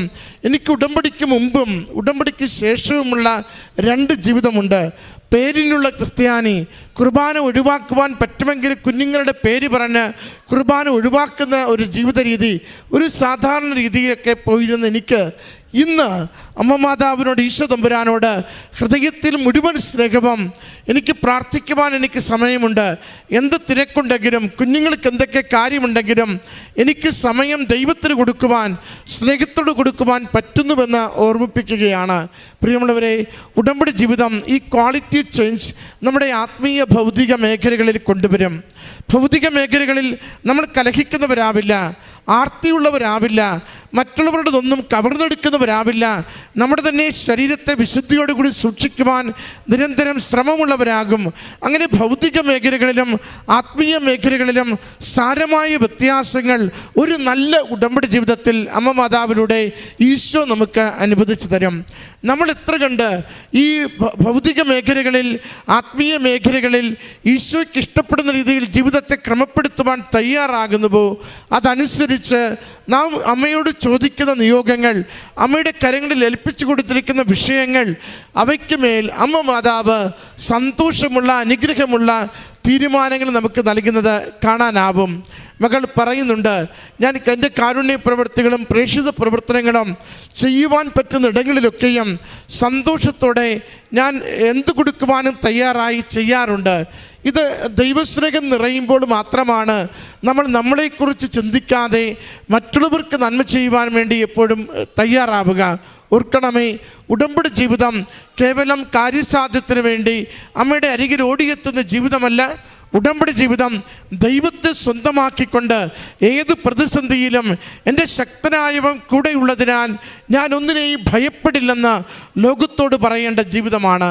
അതുകൊണ്ട് ഉടമ്പടിയിലേക്ക് നാം ചുവട് വയ്ക്കുമ്പോൾ നമ്മളെ തന്നെ നന്നായി പരിശോധിച്ച് കുറവുകളെല്ലാം ദൈവകരങ്ങളിൽ ഏൽപ്പിച്ച് ദൈവകൃപയാൽ നിറയപ്പെട്ട് സന്തോഷമുള്ള പ്രത്യാശയുള്ള ദൈവസ്നേഹം അനുഭവിച്ചുകൊണ്ടുള്ള ജീവിതം നയിക്കുവാനായിട്ട് ശ്രദ്ധ വയ്ക്കണം. ആകുലതയുടെ മനുഷ്യരിൽ നിന്നും ആശ്വാസത്തിൻ്റെ മനുഷ്യരായി നമ്മൾ മാറിക്കൊണ്ടിരിക്കണം. അനുതപിക്കുന്ന മനുഷ്യരായി, അനുഗ്രഹിക്കുന്ന മനുഷ്യരായി, മറ്റുള്ളവരുടെ മുമ്പിൽ വെളിച്ചം വിതറുന്ന മനുഷ്യരായി ജീവിതത്തെ മാറ്റുവാൻ നമുക്ക് സാധിക്കണം. നമ്മളെ കണ്ടിട്ട് മറ്റുള്ളവർ പറയും, എന്തൊരു മാറ്റമാണിത്, എന്തൊരു സ്നേഹമാണിത്, എത്ര കണ്ട് എളിമപ്പെട്ടിരിക്കുന്നു, ദൈവം കൂടെ നടക്കുന്നത് പോലെ ഇവരുടെ പെരുമാറ്റത്തിൽ, ജീവിതക്രമത്തിൽ എത്രമാത്രം വിശുദ്ധിയും എത്രമാത്രം സാന്നിധ്യവും നമുക്കിന്ന് കാണുവാൻ സാധിക്കുന്നുവെന്ന്. അമ്മയെപ്പോലെ, അമ്മ മാതാവിനെ പോലെ നമുക്ക് മറ്റുള്ളവർക്ക് ദൈവത്തിൻ്റെ ആശീർവാദം കൊടുക്കുന്ന മനുഷ്യരാകുവാൻ, ദൈവ സാന്നിധ്യം കൊടുക്കുന്ന മനുഷ്യരാകുവാൻ ഉടമ്പടി ജീവിതത്തിലൂടെ സാധിക്കും. അത് സ്വാഭാവികമായും നമ്മുടെ ജീവിത വിഷയങ്ങൾക്ക് പരിഹാരവുമായി തീരുകയും ചെയ്യും. ഈ മകൾക്ക് ലഭിച്ച ഉടമ്പടി ബോധ്യങ്ങൾക്ക്, ഭൗതികമായ അനുഗ്രഹങ്ങൾക്ക്, വിദേശത്തേക്ക് ജോലി ഏറെ നാളത്തെ ഗ്യാപ്പുണ്ടായിട്ടും അമ്മ മാതാവിലൂടെ അനുവദിച്ച് ലഭിച്ചതിന്, കുടുംബത്തോടൊപ്പം ജീവിക്കുവാനുള്ള സാഹചര്യങ്ങൾ ഒരുക്കി കൊടുക്കുന്നതിന് അമ്മ മാതാവിനും തിരുക്കുമാരനും നമുക്ക് നന്ദി പറയാം. ജീവിതം ശുഭകരമാക്കുന്ന കൃപാസനം പ്രത്യക്ഷീകരണ മാതാവിൻ്റെ സന്നിധിയിൽ ഈ സാക്ഷ്യം സമർപ്പിച്ച് കരങ്ങളടിച്ച് ദൈവനാമത്തെ മഹത്വപ്പെടുത്താം. സ്തുതിയായിരിക്കട്ടെ. എൻ്റെ പേര് സാബു കൊമ്പൻ ജോസ്.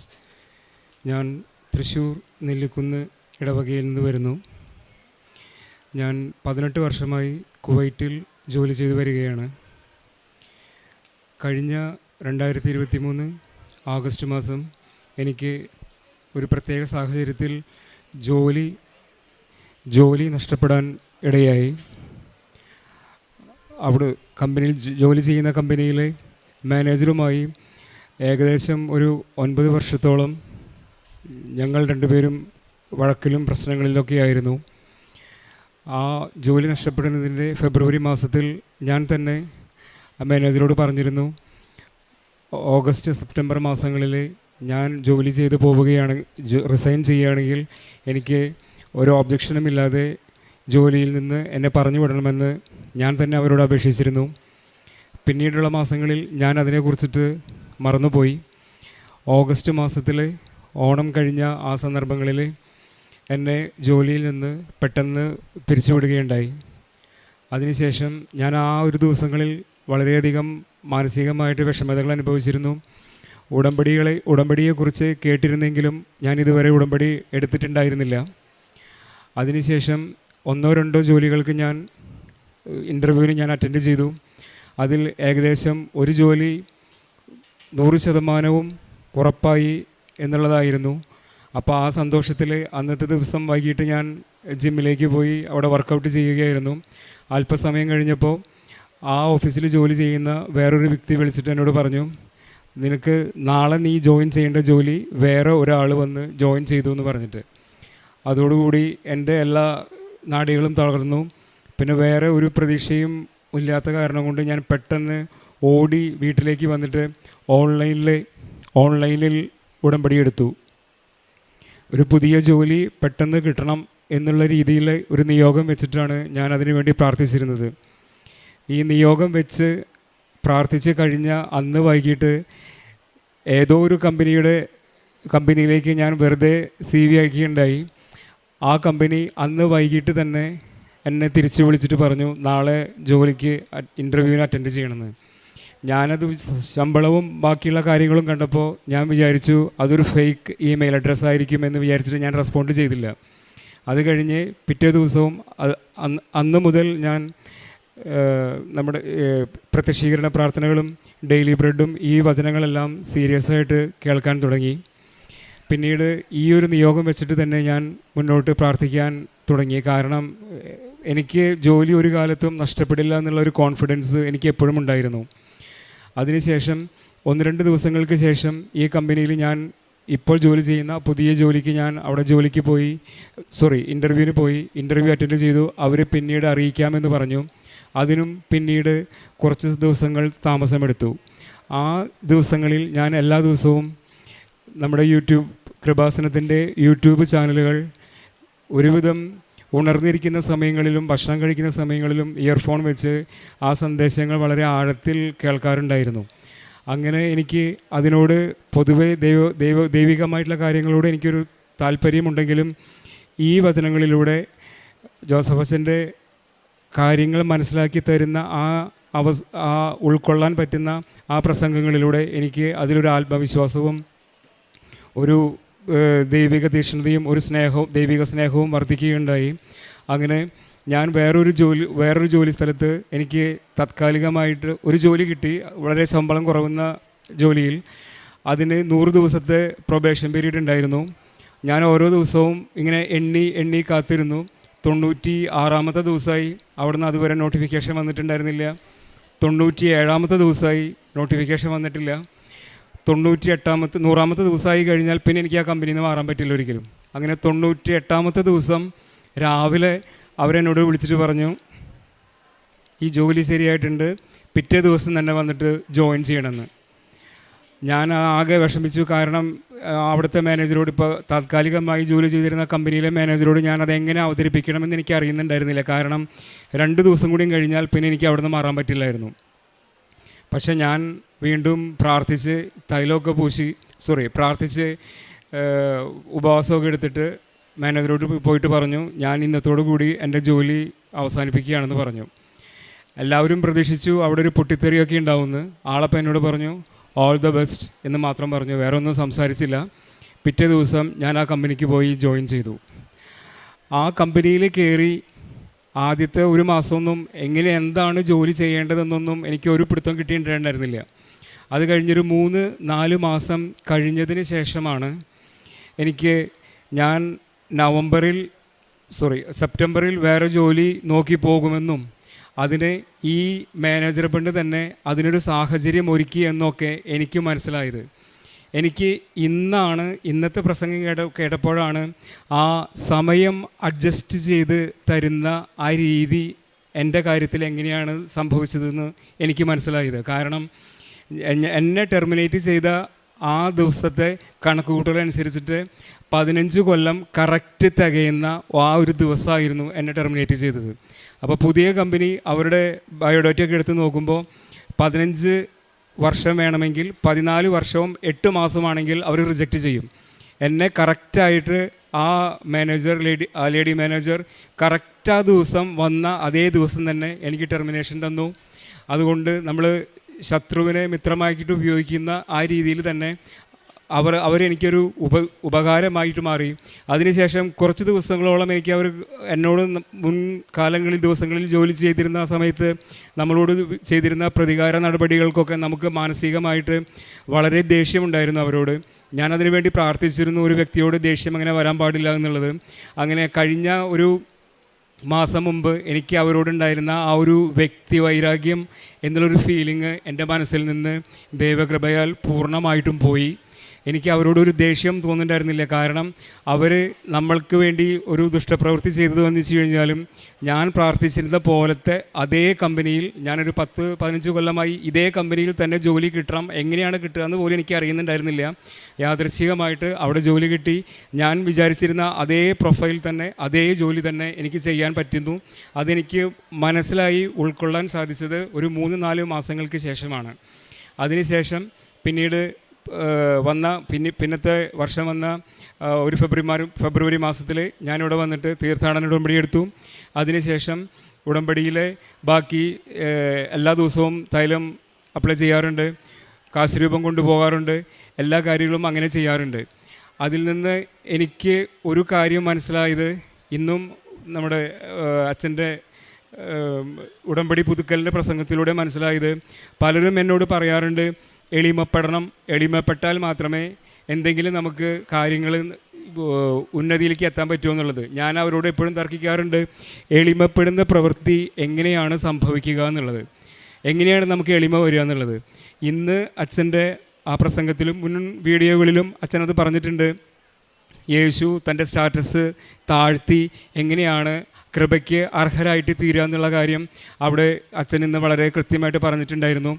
ഞാനത് പൂർണ്ണമായിട്ടും ഉൾക്കൊള്ളുന്നുണ്ട്. കാരണം എന്താണെന്ന് വെച്ച് കഴിഞ്ഞാൽ, ജോലി സംബന്ധമായിട്ട് ഞാൻ തന്നെ എന്തെങ്കിലും ഐഡിയ തന്നെ ഇരുന്ന് ആലോചിച്ച് കഴിഞ്ഞാൽ എനിക്കൊരു ഐഡിയയും ഒന്നും കത്താറില്ല, ഒന്നും മനസ്സിലാവാറില്ല, എന്താണ് ചെയ്യേണ്ടതെന്ന് പോലും എനിക്ക് മനസ്സിലാവാറില്ല. അതേസമയം ഞാൻ അതെൻ്റെ ഈഗോ ഒക്കെ മാറ്റി ബാക്കിയുള്ള ആളുകളോട് അതിൽ ഡിസ്കഷനിൽ പെടുത്തി ചർച്ച ചെയ്യുമ്പോൾ അവർക്ക് കത്തിനേക്കാളും മുൻപ് എന്താണ് അതിന് പരിഹാരം ചെയ്യേണ്ടതെന്നുള്ളൊരു ഐഡിയ എനിക്ക് മനസ്സിലാവാറുണ്ട്. എൻ്റെ കണ്ണിൻ്റെ മുൻപിൽ അതിനുള്ള സൊല്യൂഷൻസൊക്കെ എനിക്ക് തെളിഞ്ഞു വരാറുണ്ട്. അതിനുശേഷം അപ്പോൾ എളിമപ്പെടുന്നതിൻ്റെ ആ പ്രാധാന്യം അച്ഛൻ്റെ പ്രസംഗത്തിലൂടെ എനിക്ക് വളരെ മനസ്സിലായിട്ടുണ്ട്. അതുകൊണ്ട് വളരെ പ്രത്യേകതയായിട്ടുള്ള ഒരു കഴിഞ്ഞ ആഴ്ചയും അച്ഛനൊരു പ്രസംഗം നടത്തിയിരുന്നു. അതായത് എളിമപ്പെടുന്ന ഭാവങ്ങളിൽ ഒന്നാണ് നമ്മുടെ സ്റ്റാറ്റസ് നമ്മൾ മാറ്റി പത്രം കൊടുക്കാൻ വേണ്ടിയിട്ട് എനിക്ക് മാനസികമായിട്ട് ചെറിയൊരു ബുദ്ധിമുട്ട് ഉണ്ടായിരുന്നു. ഞാനെപ്പോഴും മമ്മിയെ ആശ്രയിക്കാറുണ്ടായിരുന്നു പത്രം കൊടുക്കാൻ വേണ്ടിയിട്ട്. ഒരു ചെറിയ ചമ്മലോട് കൂടിയിട്ട് തന്നെയാണ് പത്രം പള്ളികളിലും നമ്മുടെ കൂട്ടുകാർക്കും അയൽപക്കങ്ങളിലൊക്കെ കൊടുത്തിരുന്നത്. പക്ഷേ ഇന്നത്തെ പ്രസംഗത്തിലൂടെ അത് മനസ്സിലായത്, നമുക്ക് ആ ഒരു സ്റ്റാറ്റസ് താഴ്ത്തുന്നതിലൂടെ നമുക്ക് ലഭിക്കാൻ പോകുന്ന കൃപയുടെ മഹത്വത്തെക്കുറിച്ചിട്ടും ദൈവതുല്യനായിട്ടുള്ള, അല്ലെങ്കിൽ നമ്മൾ കുർബാനകളിലൊക്കെ ചെല്ലുന്ന പോലെ സമാനത നിലനിർത്തേണ്ട കാര്യമായി പരിഗണിക്കാതെ തന്നെ ശൂന്യനാക്കി എന്ന് പറയുന്ന ആ വചനത്തിൻ്റെ ആന്തരിക അർത്ഥം ഇന്നാണ് എനിക്ക് വളരെ കൃത്യമായിട്ട് ആ പുതുക്കൽ പ്രസംഗത്തിലൂടെ മനസ്സിലായത്. അതുകൊണ്ട് ആത്മീയ ജീവിതത്തിൽ വളർന്നു വരാൻ വേണ്ടിയിട്ട് അച്ഛൻ്റെ പ്രസംഗങ്ങളും ഇവിടുത്തെ ശുശ്രൂഷകളും പ്രത്യേകിച്ച് സഹായിക്കുന്നുണ്ട്. ഞാൻ എല്ലാ ദിവസവും രാവിലെ ജോലിക്ക് പോണ സമയത്ത് 6 മണി തൊട്ട് 7 മണി വരെ അച്ഛൻ്റെ 1-2 പ്രസംഗങ്ങൾ സ്ഥിരമായിട്ട് കേൾക്കാറുണ്ട്. പോയിൻറ്റ്സ് നോട്ട് ചെയ്ത് വയ്ക്കാറുണ്ട്. കാര്യമായിട്ടുള്ള ആശയങ്ങൾ പറയുന്ന പ്രസംഗങ്ങളാണെങ്കിൽ അത് 3-4 പ്രാവശ്യം വീണ്ടും അത് കേൾക്കാറുണ്ട്. അതുകൊണ്ട് ഈ പ്രാർത്ഥനകളും രീതികളും അച്ഛൻ സ്ഥിരം പറയുന്ന പോലെ തന്നെ നമുക്ക് ആഴത്തിൽ ഒരു അവബോധം നൽകും എന്നതിന് എനിക്ക് വളരെ ഉറപ്പാണ്. അതിന് ഞാൻ സാക്ഷ്യം പറയുന്നു. ഇതിനു വേണ്ടി എന്നെ സഹായിച്ച, ഇവിടെ വന്ന് ഉടമ്പടി എടുക്കാൻ സഹായിച്ചതും, ഇനി ഈ ഉടമ്പടി എന്ന് പറയുന്നതിൻ്റെ ഇംഗ്ലീഷ് വേർഷനായിട്ടുള്ള കോൺട്രാക്ട്സ്, ഞാൻ ജോലി ചെയ്യണതും കോൺട്രാക്ട്സ് ഡിപ്പാർട്ട്മെൻറ്റിൽ തന്നെയാണ് ജോലി ചെയ്യണത്. അത് കാരണം കൊണ്ട് നമ്മൾ ഈ കോൺട്രാക്ട്സുകൾ അല്ലെങ്കിൽ കമ്പനികളുടെ ഉടമ്പടികൾ വായിക്കുമ്പോൾ എപ്പോഴും നമ്മൾ പറയാറുണ്ട്, ആ ഉടമ്പടിയുടെ ആഴങ്ങൾ, അർത്ഥങ്ങൾ മനസ്സിലാക്കി തരുന്ന രീതിയിൽ അത് വെളിപ്പെടുത്താനും ഇൻ്റർപ്രറ്റ് ചെയ്യാനും സാധിക്കണേ എന്ന് പറയാറുണ്ട്. അതുകൊണ്ട് ഞാൻ പിന്നീട് അങ്ങോട്ട് ഞാൻ തീരുമാനിച്ചു, ഉടമ്പടി ഡിപ്പാർട്ട്മെൻറ്റിൽ ജോലി ചെയ്യുന്ന ഞാൻ ഉടമ്പടിയിൽ ഉറച്ച ഒരു ജീവിതം തന്നെ നയിക്കണമെന്ന് ഞാൻ തീരുമാനിച്ചു. ഇത്രയാണ് എൻ്റെ സാക്ഷ്യമായിട്ട് എനിക്ക് പറയാനുള്ളത്. ഈശോമിശിഹായ്ക്ക് സ്തുതിയായിരിക്കട്ടെ. 91-ാം സങ്കീർത്തനം 4-ാം തിരുവചനം. തൻ്റെ തൂവൽ കൊണ്ട് അവിടുന്ന് നിന്നെ മറച്ചുകൊള്ളും, അവിടുത്തെ ചിറകുകളുടെ കീഴിൽ നിനക്ക് അഭയം ലഭിക്കും, അവിടുത്തെ വിശ്വസ്തത നിനക്ക് കവചവും പരിചയവുമായിരിക്കും. സാബു എന്ന സഹോദരൻ്റെ പ്രത്യക്ഷീകരണ സാക്ഷ്യത്തെക്കുറിച്ചാണ് നാം കേട്ടത്. ജോലി നഷ്ടപ്പെട്ട് നിരാശയിലകപ്പെട്ട എല്ലാ പ്രതീക്ഷയും തകർന്നു പോയപ്പോഴാണ് അദ്ദേഹം ഓൺലൈൻ ഉടമ്പടി എടുക്കാനായി മുന്നോട്ട് വന്നത്. ഓൺലൈൻ ഉടമ്പടിയിലൂടെ അദ്ദേഹത്തിന് ലഭിച്ച ആത്മവിശ്വാസത്തെക്കുറിച്ച് അദ്ദേഹം ഇവിടെ പറയുകയുണ്ടായി. സമയച്ചുരുക്കത്തിൻ്റെ അമ്മ തൻ്റെ എല്ലാ ജീവിത കാര്യങ്ങളെയും ഭാവിയെയും സ്ഥിരപ്പെടുത്തിയ ഒരു വലിയ സാക്ഷ്യമായിരുന്നു ഇത്. ഇവിടെ എത്ര തന്നെ വലിയ ജീവിത ഭാരങ്ങളായാലും അതിനെയെല്ലാം ക്രമീകരിക്കുവാനുള്ള ഒരു വലിയ പദ്ധതി കൂടിയാണ് പരിശുദ്ധ അമ്മ ആ വലിയ അത്ഭുതത്തിലൂടെ ഈ സാബു എന്ന സഹോദരനെ ഇപ്പോൾ ഈശോയിൽ നിന്ന് പ്രാപിച്ചു കൊടുത്ത വലിയ അനുഗ്രഹം. അദ്ദേഹത്തിൻ്റെ ഒരു ജോലി സ്ഥിരപ്പെടുത്തുക എന്നതിനേക്കാൾ ആധ്യാത്മികമായി തൻ്റെ സ്റ്റാറ്റസ് ലോ ചെയ്യുവാനും, ഈശോ ജീവിച്ചതുപോലെ ഇനി എനിക്ക് തന്നെ ശൂന്യനാക്കി ഈശോയെപ്പോലെ ജീവിക്കുവാനുള്ള ഒരു വലിയ കൃപ ലഭിക്കുന്നു എന്നുള്ള ഒരു വലിയ തിരിച്ചറിവ് അദ്ദേഹത്തിനുണ്ടായി എന്ന് നമുക്ക് മനസ്സിലാക്കാം. ഓരോ ഉടമ്പടി ജീവിതത്തിലും ജോസഫ് അച്ഛൻ നമ്മോട് പറയുന്നത് അത് തന്നെയാണ്. നിങ്ങൾക്ക് എന്തുമാത്രം അനുഗ്രഹം കിട്ടി എന്നുള്ളതിലല്ല, എന്തുമാത്രം നാം അഭിഷിക്തരായി എന്നതിലാണ് നാം ആനന്ദിക്കേണ്ടത്. കാരണം നമുക്ക് അഭിഷേകം ലഭിക്കുമ്പോഴാണ് നമ്മുടെ നിയോഗങ്ങളുടെ ലിസ്റ്റ് കുറഞ്ഞുകൊണ്ടിരിക്കുന്നത്. പലരും സിൽവർ ഗ്രേയിൽ എത്തിക്കഴിഞ്ഞാലും അവരുടെ ആഗ്രഹങ്ങളും ആവശ്യങ്ങളും ഒട്ടും തന്നെ കുറയുന്നില്ല. നമുക്ക് അഭിഷേകം വരുമ്പോഴാണ് സാബു സഹോദരൻ പറഞ്ഞതുപോലെ അഭിഷേകത്തിലേക്ക് കടന്നു വരുമ്പോൾ നമ്മുടെ നിയോഗങ്ങളെല്ലാം അവസാനിക്കുകയും ഈശോയെ പോലെ സ്നേഹിക്കുവാനും ഈശോയെ കൊടുക്കുവാനും നമ്മുടെ എല്ലാ മറ്റുള്ളവർക്ക് വിശ്വാസ കൈമാറ്റം ചെയ്യാനുള്ള വലിയ തീക്ഷ്ണതയും പരിശുദ്ധാത്മാവിൻ്റെ അഭിഷേകവും നമുക്കുണ്ടാകുന്നതെന്ന് ഈ ഉടമ്പടി ജീവിതത്തിലൂടെ നമുക്ക് മനസ്സിലാക്കാം.